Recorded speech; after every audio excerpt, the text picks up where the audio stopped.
दोस्तों नमस्कार। आपका स्वागत है अपने YouTube चैनल पर। कल हम लोगों ने पढ़ा था NCERT polity class 6 chapter first, जिसका टॉपिक था विविधता की समझ। और आज हम लोग उसी चैप्टर को फटाफट रिवाइज करेंगे और शॉर्ट नोट्स भी बनाएंगे। ये क्लास इंपॉर्टेंट है स्टेट पीसीएस, यूपीएससी एग्जाम्स के लिए, एसएससी सीजीएल के लिए, PGT, TST, super TET, RO, ARO, SSC CGL और यूपी ट्रिपल एससी के अंतर्गत जितने एग्जाम्स होते हैं उसके लिए, और डी ट्रिपल एसवी के लिए, अर्थात जो दिल्ली से टीचर वैकेंसी आती है। दोस्तों आइए अब स्टार्ट करते हैं अपने चैप्टर को। सबसे पहले आप समझे कि विविधता होती क्या है। अपना भारत एक देश है जिसमें 28 राज्य के 8 केंद्र शासित प्रदेश हैं। सभी राज्यों के लोगों का खान पीन, रहन सहन सब कुछ अलग अलग है। इस बात से आप लोग भली बात परिचित हैं। तो इसमें जो फर्स्ट टॉपिक है वह टॉपिक है गैर बराबरी। अर्थात गैर बराबरी का मतलब क्या होता है।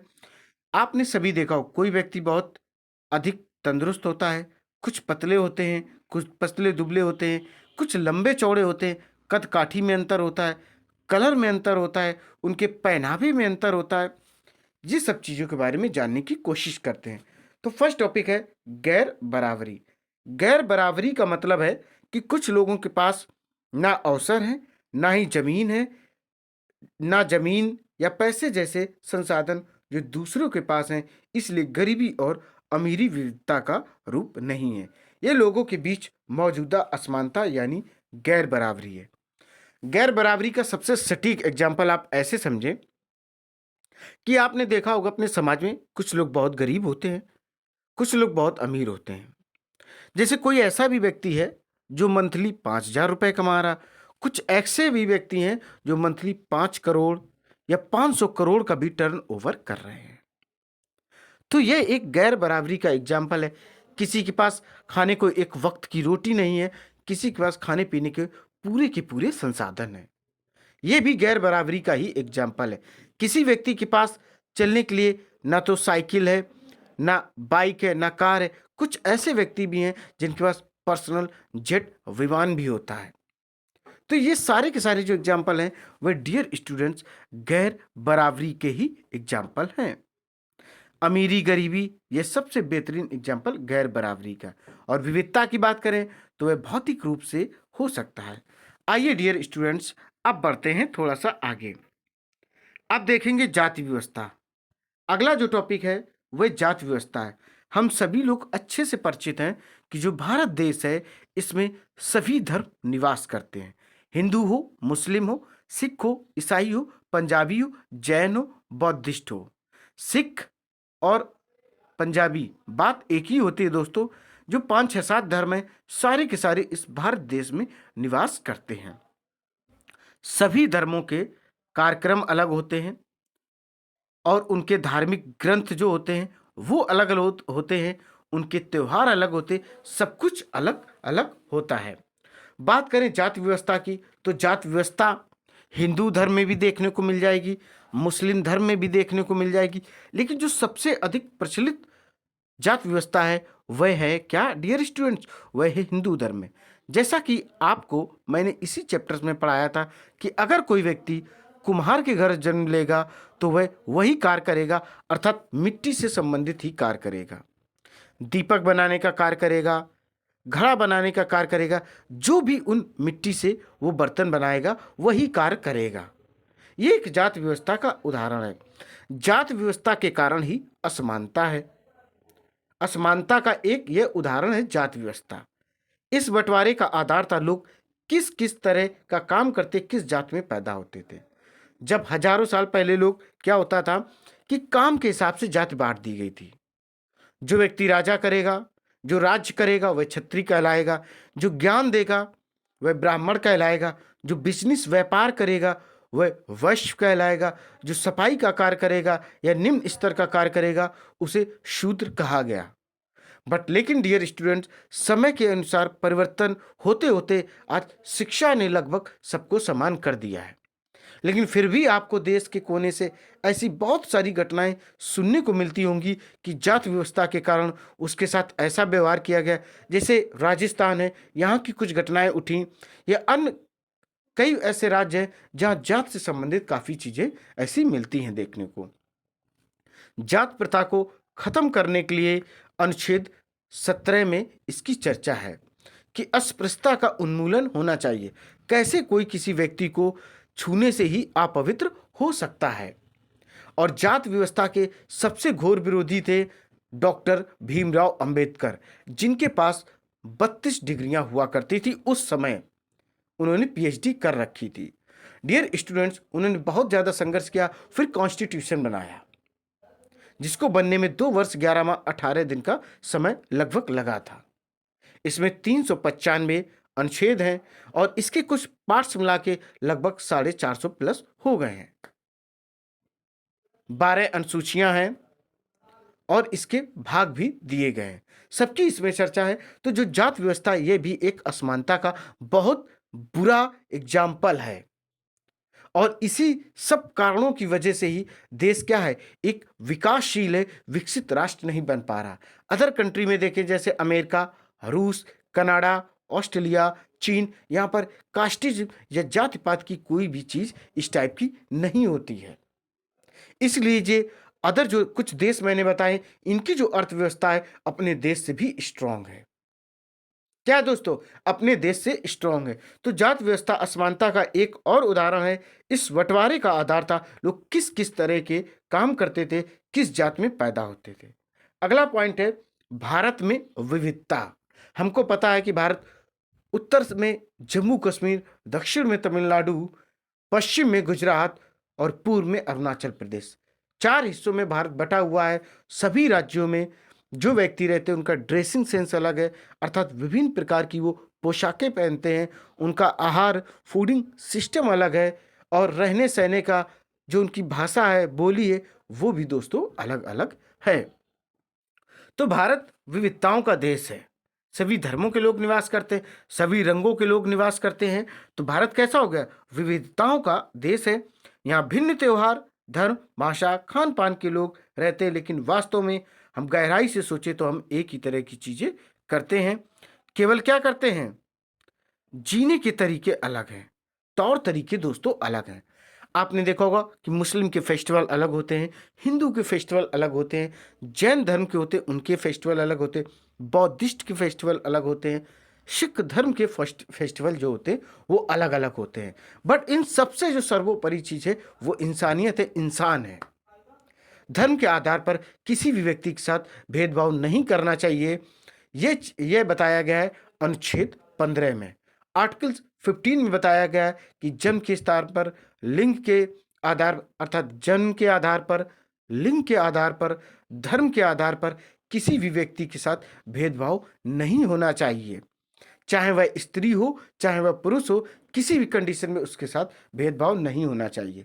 सभी धर्म एक समान है। इसीलिए देश में राज्य स्तर पर किसी भी धर्म को क्या नहीं दिया गया, स्पेशली ऑफर, या क्या कहा गया है, उत्तम नहीं बताया गया या उत्कृष्ट नहीं कहा गया है। राज्य स्तर पर किसी भी धर्म को नहीं माना जाता है। तो दोस्तों, जो भारत है वह विविधताओं का देश है, और यहाँ पर विभिन्न प्रकार के त्यौहार, धर्म मनाए जाते हैं। भाषा भी अलग है, खान पान अलग है। देखिए दोस्तों, जो बिहार का होगा वो चोखा बाटी खाएगा, और जो तटीय राज्यों का होगा जैसे केरल, कर्नाटक, तमिलनाडु, यहाँ के लोग फिश और चावल अधिक खाएंगे। ये सब चीज़ें दोस्तों, इनके खान पीन में अंतर होता है। ऐसे अगर आप भारत के बाहर लेना चाहें, किसी भी कंट्री को ले लें जो स्पेशली उत्तरी कंट्री हो, आप उत्तरी भारत ले लीजिए, कनाडा ले लीजिए। ये ठंडे प्रदेश हैं, यहाँ की जलवायु अलग है, यहाँ के लोगों का रंग अलग है, यहाँ के लोगों की भाषा अलग है, यहाँ के लोगों का कल्चर अलग है, और यहाँ क्या है दोस्तों, इनका खान पीन भी अलग होता है। अब आगे बढ़ते हैं। अगला प्रश्न है, प्रश्न नहीं दोस्तों, टॉपिक है विविधता के कारण। जो विविधता है उसके कारण क्या है। प्राचीन काल में लोग युद्ध, भोजन व अकाल अन्य कारण से एक स्थान से दूसरे स्थान तक चले जाते थे, और यात्रा के साधन के अभाव में वहीं रहने लगते थे। इस कारण वह वहाँ की संस्कृति, भाषा को सीख लेते थे, और अपनी पुरानी संस्कृति व नई संस्कृति के साथ सामंजस्य बनाकर नई संस्कृति उभरने लगती थी। देखिए दोस्तों, जब आने जाने के लिए एरोप्लेन नहीं होते थे, ट्रेन्स नहीं होती थी, बसेस नहीं होती थी, बाइक्स, कार या साइकिल वगैरह नहीं होती थी, तो लोग अपने भोजन के लिए, अपने परिवार की परवरिश के लिए या अन्य कारणों की वजह से एक स्थान से दूसरे स्थान पर चले जाते थे। पहले के राजा क्या करते थे? युद्ध करने के लिए इंडिया से हो सकता है अफगानिस्तान चले जाएं, या बिहार पटना से वो दक्षिण भारत में आ जाएं, तो वहीं वो निवास करने लगते थे। जब इस तरीके से वह अपने स्थान को छोड़कर दूसरे स्थान पर जाते थे, तो वो क्या करते थे? वहीं रहना उचित समझते थे, क्योंकि वहां से आने में उनको प्रॉब्लम होती थी और आने जाने के लिए कोई विशेष साधन नहीं हुआ करते थे। जब विशेष साधन नहीं होते थे, तो वहाँ की वो नई संस्कृति को सीखते थे, नई भाषाओं को सीखते थे, संस्कृति को जानते थे, समझते थे, और क्या होता था? वहाँ का जो खाने पीने का सिस्टम है, रहन सहन का सिस्टम है, वो सब अपना लिया करते थे। जैसे दोस्तों, मलेशिया में बहुत सारे भारतीय रहते हैं। मलेशिया में दोस्तों ऐसा कहा जाता है कि बहुत सारे भारतीय रहते हैं, वो सारे के सारे हिंदी बोलते हैं, बट वहाँ की भी वो लोग लैंग्वेज बोलते हैं। वहाँ की संस्कृति अपनाई, वहाँ के रहन सहन को अपनाया, वहाँ के खान पीन को भी अपनाया। अब कुछ विविधता के भौगोलिक कारण भी हो सकते हैं, जैसे जलवायु, मृदा, मानसून, जल, मैदान इत्यादि। सपोज दैट कोई एक पूरा का पूरा गांव निवास करता है और वहाँ की भूमि किसी कारणवश खराब हो जाए, किसी भी प्रकार की कोई फसल का उत्पादन ना हो, तो मजबूरी बस वहाँ के लोग उस स्थान को छोड़ देंगे, दूसरे स्थान पर रहेंगे, वहाँ फसल उगाएंगे, वहाँ अपने पशुओं को पालेंगे, वहाँ की भाषा शैली सीखेंगे, वहाँ की संस्कृति को अपनाएंगे और वहाँ के खान पीन को भी अपनाएंगे। अगर सपोज दैट कहीं बाढ़ आ जाए, सूखा पड़ जाए या जलवायु में परिवर्तन हो जाए, तो इन सब कारणों के वजह से भी लोग अपने स्थान को परिवर्तित करते थे।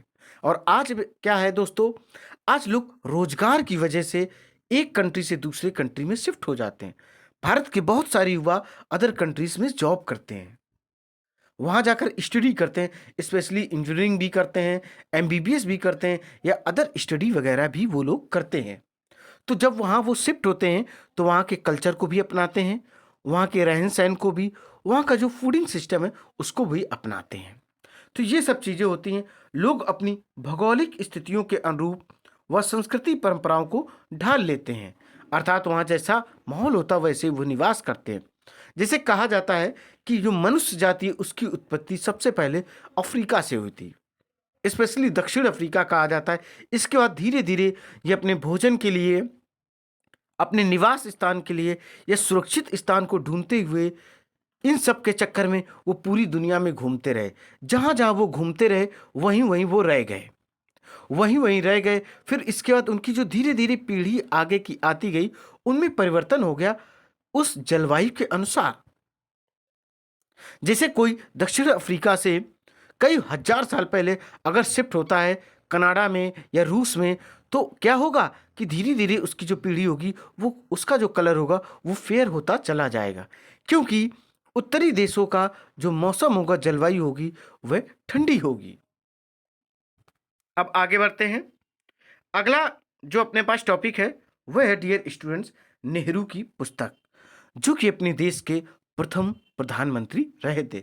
अपना देश 15 अगस्त 1947 को आज़ाद हुआ था। तो इन्होंने एक पुस्तक लिखी थी, इनको नेहरू चाचा भी कहते हैं। पुस्तक लिखी थी भारत की खोज। क्या दोस्तों? भारत की खोज। ये बहुत ही गहरी है, जिसके अंदर अलग अलग तरह के विश्वास और प्रथाओं को स्वीकार करने की भावना है। इसमें विविधता को पहचाना और प्रोत्साहन किया जाता है। भारत की खोज जो इनकी पुस्तक है, इसमें दोस्तों पूरे देश के बारे में लिखा है कि कर्नाटक में कैसा लोग, स्पेशली कर्नाटक नहीं दोस्तों, पूरे देश के बारे में यह लिखा हुआ है कि सभी लोग अपनी अपनी धर्म आस्था में रहते हैं। सभी धर्मों की आस्थाएं अलग हैं, सभी धर्मों के धार्मिक ग्रंथ अलग हैं, सब कुछ अलग है, खान पीन अलग है, रहन सहन अलग है, वार्तालाप अलग है। सब कुछ अलग होने के बाद भी अपना देश एक है। East west, India is the west. अनेकता में एकता का विचार नेहरू द्वारा दिया गया था। अनेकता का मतलब होता है विभिन्न प्रकार के लोगों का रहना, और एकता का मतलब होता है एकजुट।